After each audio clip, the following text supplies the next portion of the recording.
Saya bilang tadi kamu pasti tak pakai topeng, cuma hati-hati, ada bahayanya juga kalau kamu salah pakai. Salah pakai itu seperti apa? Yang pertama biasanya orang itu ketika dia terbiasa dengan satu topeng, terus dia mati-matian mempertahankan topeng itu, dan di mana-mana dia pakai topeng itu.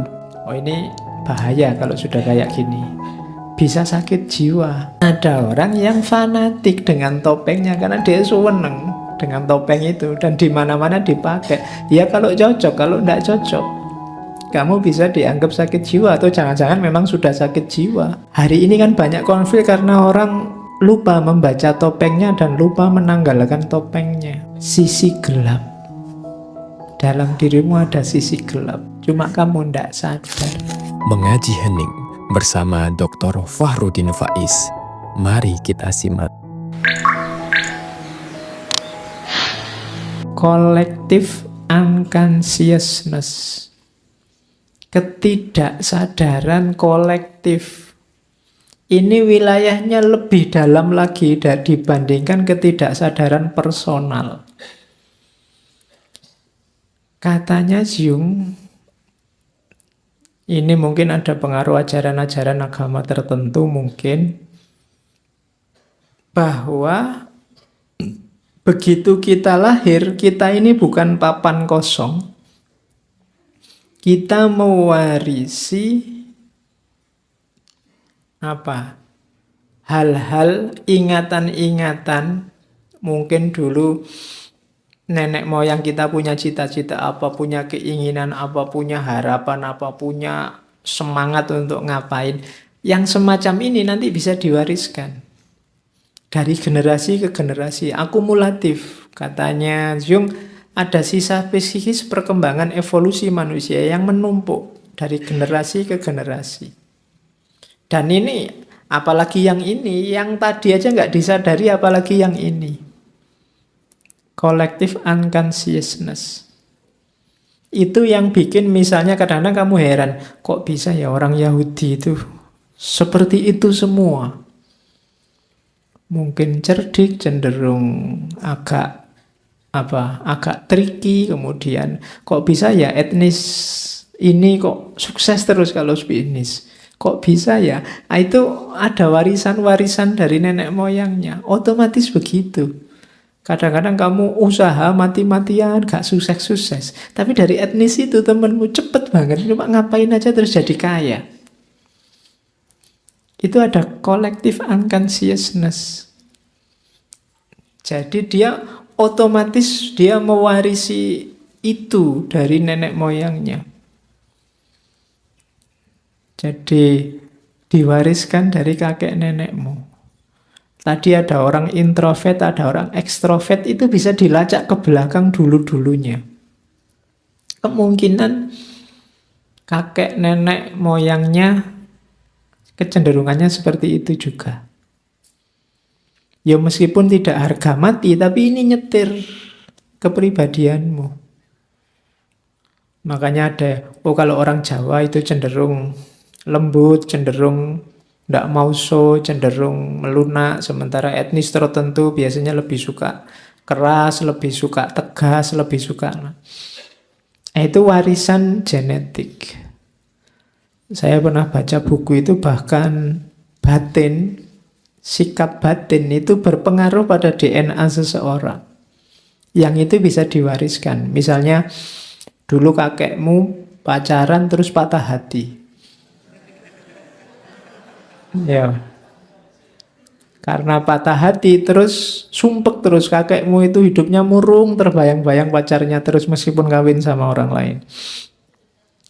Nah, kemurungan ini biasanya kan kalau ditinggal itu sangat dalam kan, yang diingat terus itu. Ini bisa mempengaruhi struktur DNA-nya. Dan ini bisa diwariskan. Ketika punya cucu, punya anak, itu kemungkinan anaknya punya watak pemurung yang sama. Meskipun belum diputus pacarnya. Hidupnya jadinya nggak ceria. Kenapa? Warisan DNA. Ada buku yang bahas bagaimana DNA itu bisa dibangkitkan, bisa diwariskan, bisa dimanipulasi. Kalau DNA ini kan warisan struktur. Jadi kalau kamu cengenges-cengenges, apa kamu ngamuan, apa kamu itu coba dicek ke atas. Ya, kira-kira mewarisi DNA yang mana? Dan ini berpengaruh itu kalau katanya Jung, struktur otak ras tertentu. Jadi ketidaksadaran kolektif ini hati-hati. Kalau dia dominan, orangnya kadang-kadang bisa terjebak, kalau sakit jiwa namanya fobia, delusi. Kalian kan nggak tahu ujungnya kemana, tiba-tiba saya kok fobia ya sama ketinggian. Nggak ada peristiwa awalannya di mana. Saya juga nggak pernah naik gunung, nggak pernah naik roller coaster apa-apa. Kok aku fobia ketinggian? Itu bisa jadi warisan. Collective unconsciousness. Jadi ini nyetir kita.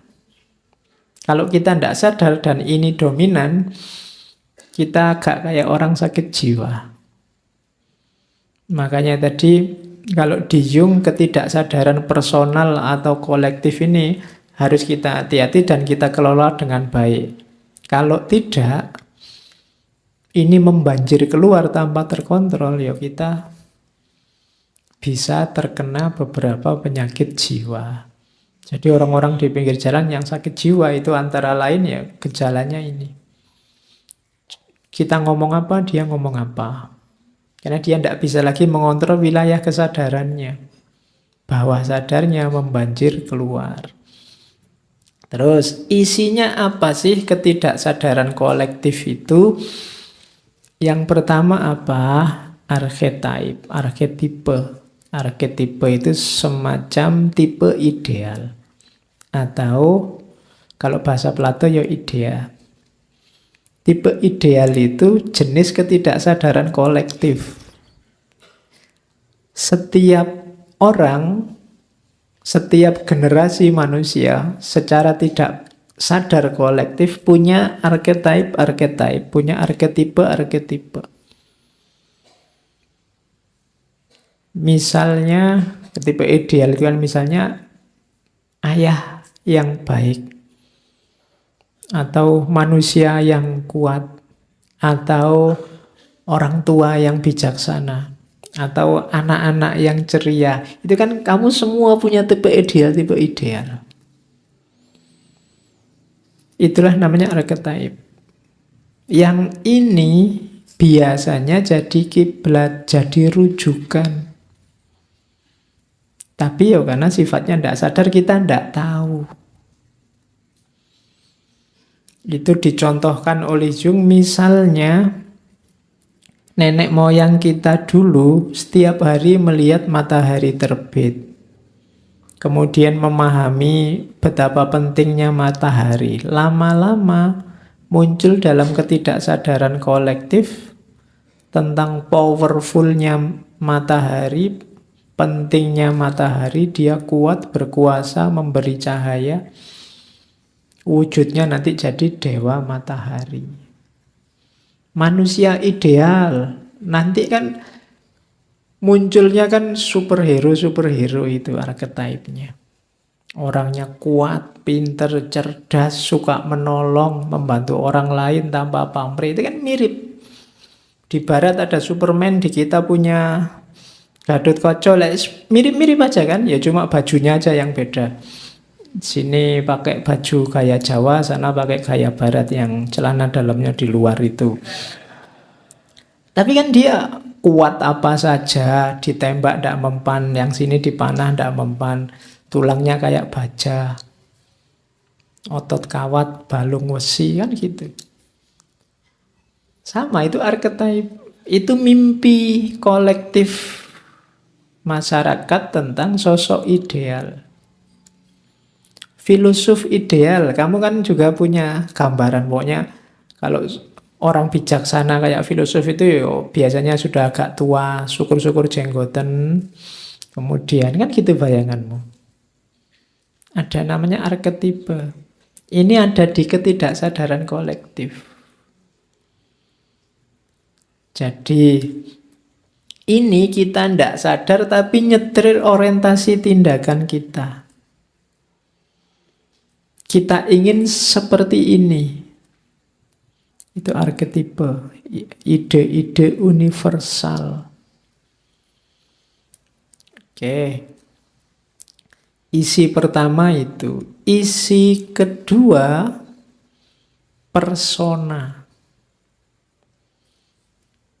Ini yang di bahasa Indonesia sering persona itu diterjemahkan kepribadian. Tapi sebenarnya enggak. Persona itu dari bahasa Latin artinya topeng. Jadi topeng yang dipakai waktu pertunjukan teater. Itu persona.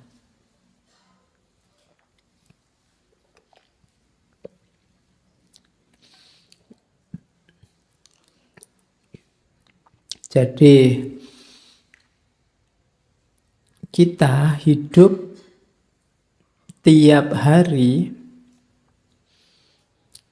mau atau tidak, itu kan pakai topeng. Kemarin-kemarin kan kalian merasa bahwa pakai topeng itu tidak otentik. Tapi di teorinya Jung ini, kalau kamu tidak pakai topeng, kamu tidak bisa hidup bersama orang lain. Gitu loh. Misalnya di ngaji sini saja, kalian posisinya sebagai yang mendengarkan, saya yang ngomong. Itu kan kalian mau ndak mau sekarang harus pakai topeng, kalian sebagai mahasiswa yang ikut ngaji, anak patuh yang duduk berjam-jam menghadap ke sini. Itu jadi topeng. Kalau boleh kan kamu pengennya sambil tiduran bawa bantal biar saya ngomong, kamu kan.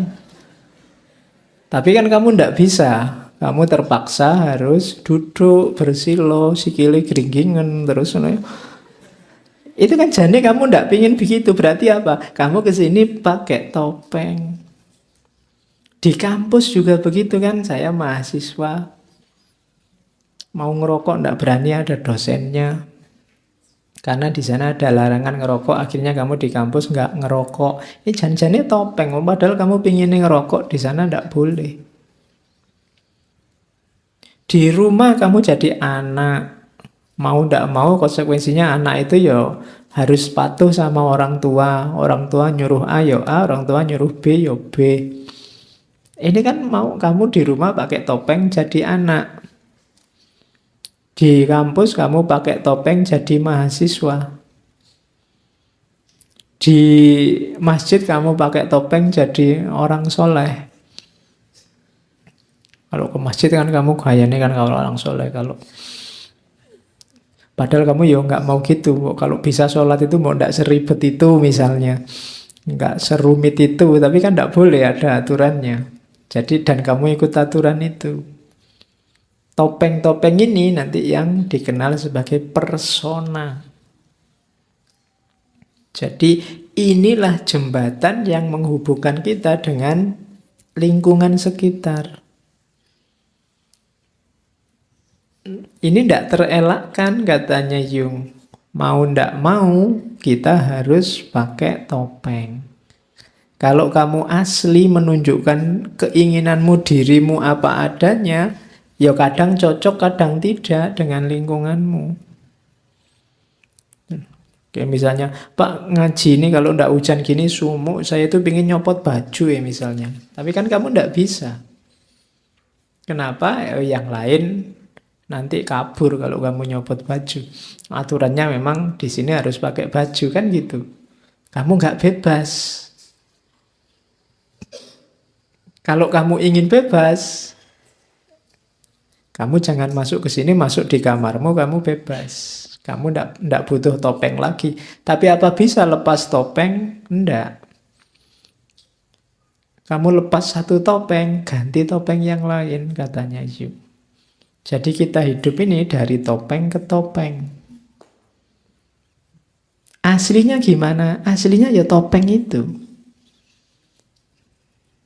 Tidak ada yang tidak topeng. Kenapa? Kamu kan selalu mengidentifikasi diri. Begitu kamu masuk kamar tadi bebas, kan kamu akan bilang, wah, inilah orang bebas. Lah ya itu sekarang topengmu. Kamu sekarang pakai topeng sebagai orang bebas. Ya, jadi problemnya bukan kamu pakai topeng atau tidak, tapi pakailah topeng yang baik, yang relevan dengan hidupmu. Kan itu. Jadi ini juga ada di ketidaksadaran kolektif. Di tengah masyarakat ada aturan-aturan pertopengan ini yang kamu harus patuhi. Kalau enggak, kamu bisa dianggap jelek, dianggap cacat oleh masyarakat. Kamu enggak ikut rumus anak yang baik, oh kamu bisa diusir dari rumah. Kamu tetap harus pakai topeng yang baik. Dari mana rumus anak yang baik itu? Ketidaksadaran kolektif. Jadi masyarakat punya rumusnya sendiri meskipun tidak disadari. Jadi hati-hati, kita harus bisa milih topeng yang baik. Masalahnya apa sih dengan topeng itu? Masalahnya bukan kamu jangan pakai topeng atau harus pakai topeng. Saya bilang tadi kamu pasti tak pakai topeng, cuma hati-hati, ada bahayanya juga kalau kamu salah pakai. Salah pakai itu seperti apa? Yang pertama biasanya orang itu ketika dia terbiasa dengan satu topeng, terus dia mati-matian mempertahankan topeng itu, dan di mana-mana dia pakai topeng itu. Oh ini bahaya kalau sudah kayak gini. Bisa sakit jiwa. Bahwa saya suka ngasih tahu kamu filsafat, aku senang sekali pakai topeng filsafat itu, tapi begitu pulang ketemu anak-anakku yang SD, kan topeng filsafatnya harus tak copot. Dan nek sama anakku sing SD aku ngomong filsafat, ndak nyambung. Bahwa kamu ustadz mungkin kamu biasa khutbah Jumat, iya. Tapi begitu pulang ke rumah ngobrol nongkrong di angkringan sama tetanggamu, kan kamu ndak harus khutbah Jumat di situ. Nanti di angkringan kamu khutbah qalallahu ta'ala ngono. Bahwa khutbahmu enak, iya, tapi waktu ngangkring ya ndak usah khutbah. Pakai topeng yang lain. Ada orang yang fanatik dengan topengnya karena dia seneng dengan topeng itu dan di mana-mana dipakai. Ya kalau cocok, kalau ndak cocok, kamu bisa dianggap sakit jiwa atau jangan-jangan memang sudah sakit jiwa. Ya kalau kamu khutbah ning angkringan kan memang dianggap orang gila. Maka kritislah dengan topengmu, apa cocok apa enggak. Kapan topeng itu dipakai? Itulah. Hari ini kan banyak konflik karena orang lupa membaca topengnya dan lupa menanggalkan topengnya. Harusnya kamu mainnya sebagai apa, tapi sekarang main sebagai apa. Sehingga harmoninya kacau. Ada orang yang satu topeng dibawa kemana-mana, padahal tidak harus begitu. Bahwa kamu misalnya calon PNS, itu kan cuma di satu topeng hidupmu, bagian hidupmu tertentu. Di bagian yang lain kamu bukan calon PNS, bukan CPNS. Jangan dipakai terus topeng CPNS itu.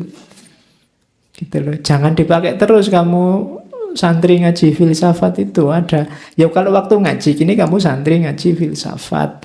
Tapi nanti waktu kamu ngapain sudah jangan dipakai topeng itu lagi, ndak nyambung. Nanti kamu ngantri bensin marah-marah diselani orang. Duh, aku ini santri ngaji filsafat kok ngantri bensin diselip misalnya. Ya ndak ada hubungannya.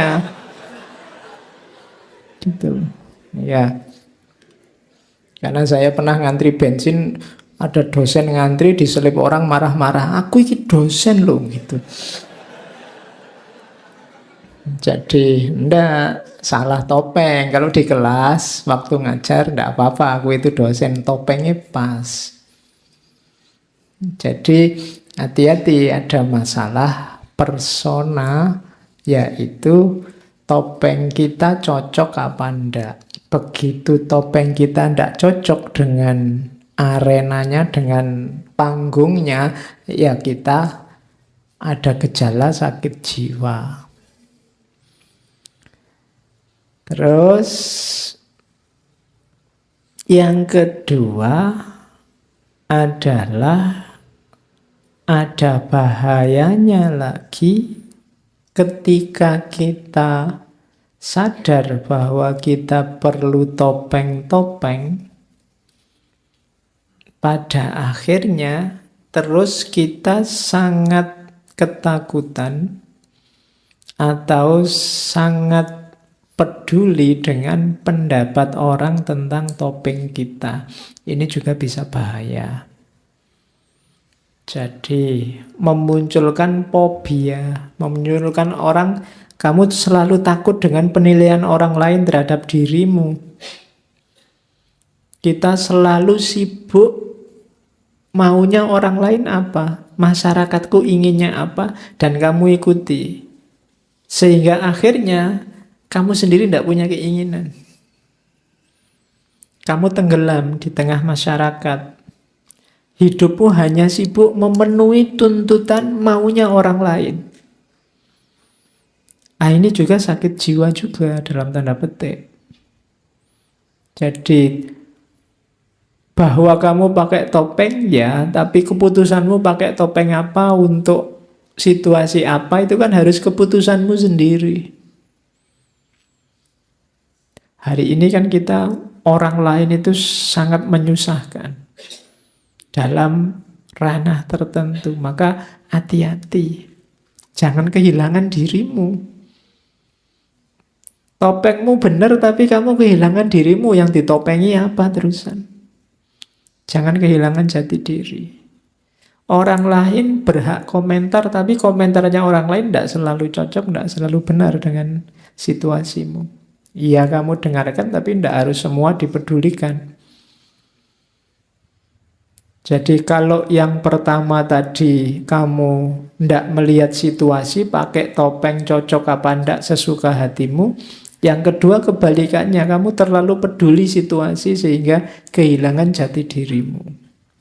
Dua-duanya jelek dalam dunia pertopengan. Jadi kamu harus sadar dengan topeng yang kamu pakai, tanpa kehilangan jati diri, meskipun juga tetap relevan dengan kehidupan sehari-hari masyarakat. Jadi itu yang dimensi collective unconsciousness yang kedua yang dikenal sebagai persona. Terus ini yang unik. Ketidaksadaran kolektif dalam diri kita ada unsur anima atau unsur animus. Kalau anima itu sisi feminin yang ada dalam seorang pria yang tidak disadari, kebalikannya animus itu sisi maskulin yang tidak disadari ada pada perempuan. Jadi yang laki-laki kan kesadaranmu adalah kesadaran laki-laki itu pasti. Tapi ada ketidaksadaran kolektif yang kamu, namanya ketidaksadaran, kamu tidak sadar ada sisi feminin dalam dirimu. Kebalikannya dalam diri perempuan ada sisi maskulin. Ini nanti yang jadi pemicu. Misalnya kalian punya tipe cewek ideal yang laki-laki, atau yang perempuan punya tipe cowok ideal. Itu pasti dasarnya adalah, kalau yang cewek sisi maskulin dalam dirinya, kalau yang cowok sisi feminin dalam dirinya. Ya meskipun ada unsur-unsur kimiawinya, kromosomnya, macam-macam, tapi ini pengalaman kan ini tadi ketidaksadaran kolektif ini kan diwariskan. Jadi ketidaksadaran kolektif yang diwariskan ini, ya sisi feminin dan maskulin tadi itu ya diwariskan juga. Makanya Coba kalian perhatikan ya, tipenya orang barat kayak gimana, tipenya orang timur kayak gimana, itu diwariskan. Kadang-kadang kalian heran, oh bule cakep-cakep sukanya kok kayak gitu ya misalnya. Kadang-kadang kan begitu. Itu tipe yang diwariskan juga. Jadi ada sisi feminin sama sisi maskulin. Makanya orang kalau nikah itu kan nyari soulmate yang cocok. Sesuai yang dia idealkan. Yang miliknya pria namanya anima.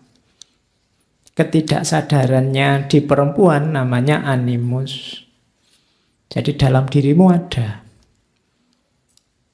Ya nanti kalau ketidaksadarannya yang laki-laki kok isinya bukan feminin tapi maskulin, itu nanti yang keluarnya agak aneh. Kebalikannya nanti kamu yang cowok nyari cowok nanti. Ya. Tipe idealmu kayak gimana? Cowok. Ya wes. Susah lagi. Ya. Jadi, dan ini sifatnya juga diwariskan. Saya pernah baca novel dari tentang kehidupan di Afrika itu, orang-orang sana itu yang laki-laki mengidealkan perempuan yang kulitnya hitam dan mengkilat. Kemudian yang bibirnya tebal. Jadi kan yang besar itu, radial. Anti-slave. Terus rambutnya keriting-keriting kecil-kecil. Itu kan kebalikanmu. Mereka kalau lihat orang kulitnya putih misalnya terus bibirnya merah itu mereka tidak suka, jijik.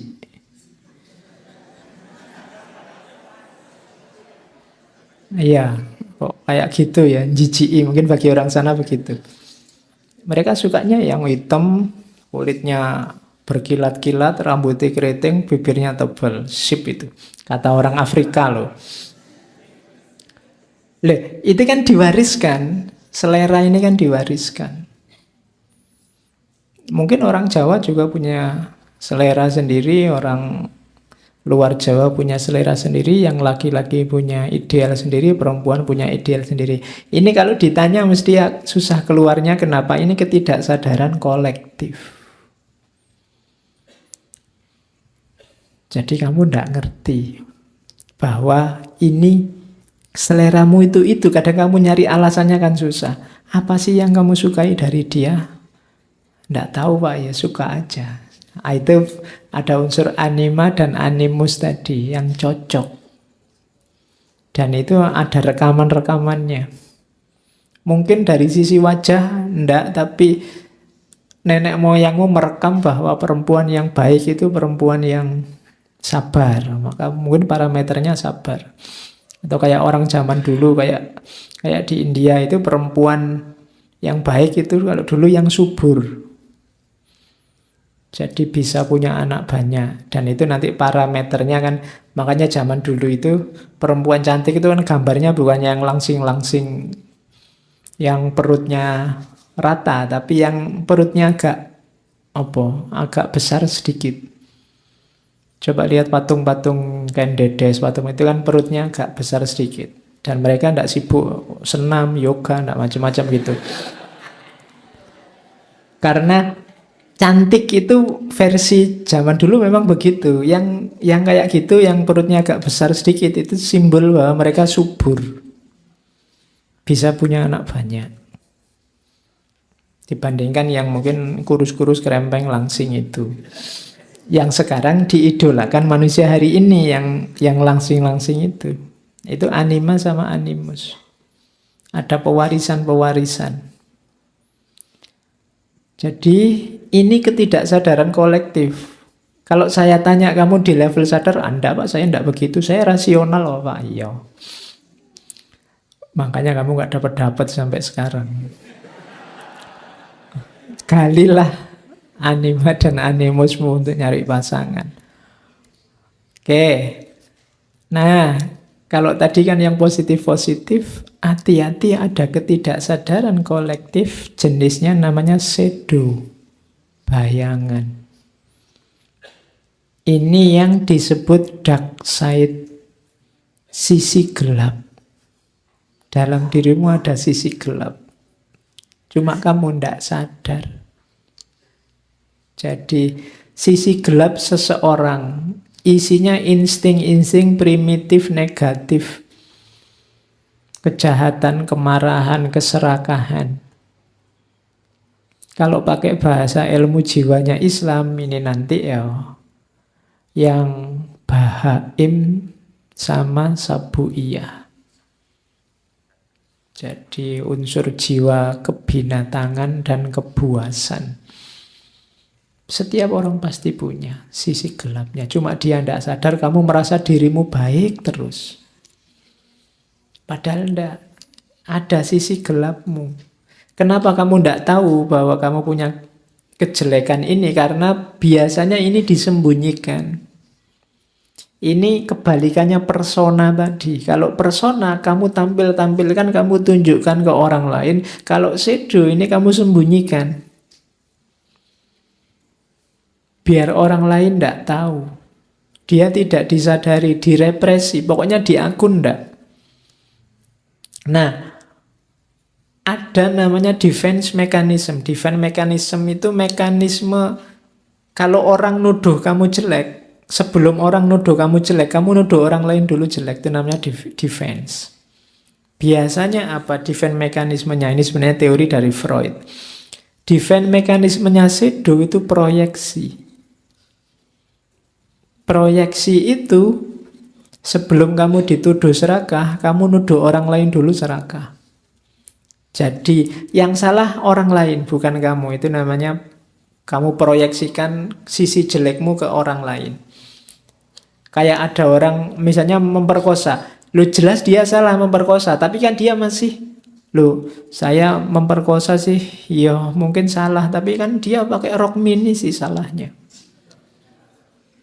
Dia sehingga saya tertarik untuk itu. Jadi harus orang lain yang salah, jangan aku. Kenapa? Karena shadow ini disembunyikan, direpresi. Jadi untuk mengatasi itu dia defense. Defense itu memproyeksikan orang lain yang salah.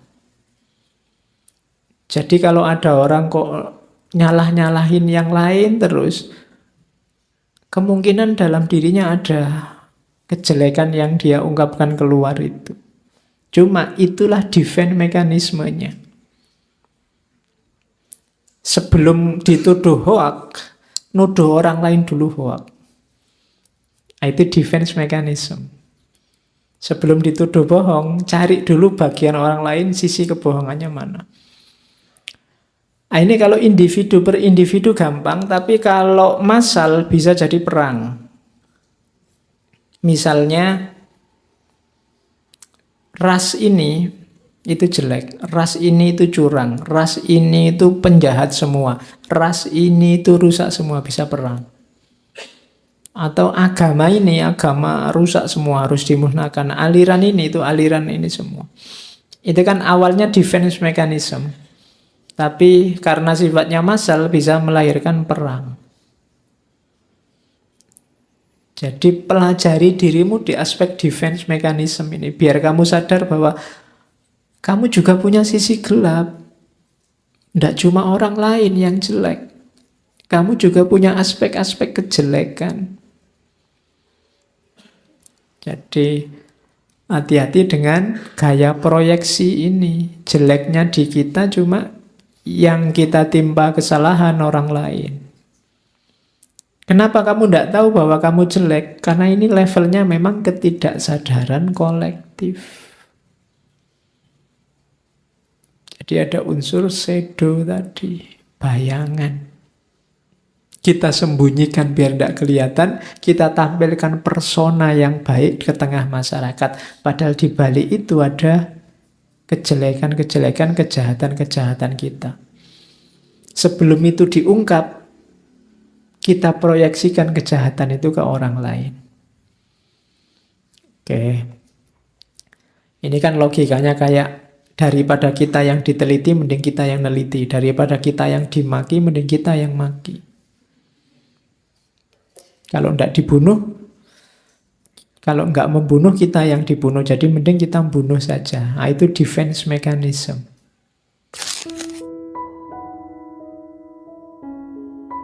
Terima kasih sudah menyimak. Semoga channel Mengaji Hening bersama Dr. Fahrudin Faiz selalu bisa memberikan ilmu, motivasi, dan kebermanfaatan. Salam sehat dan bahagia.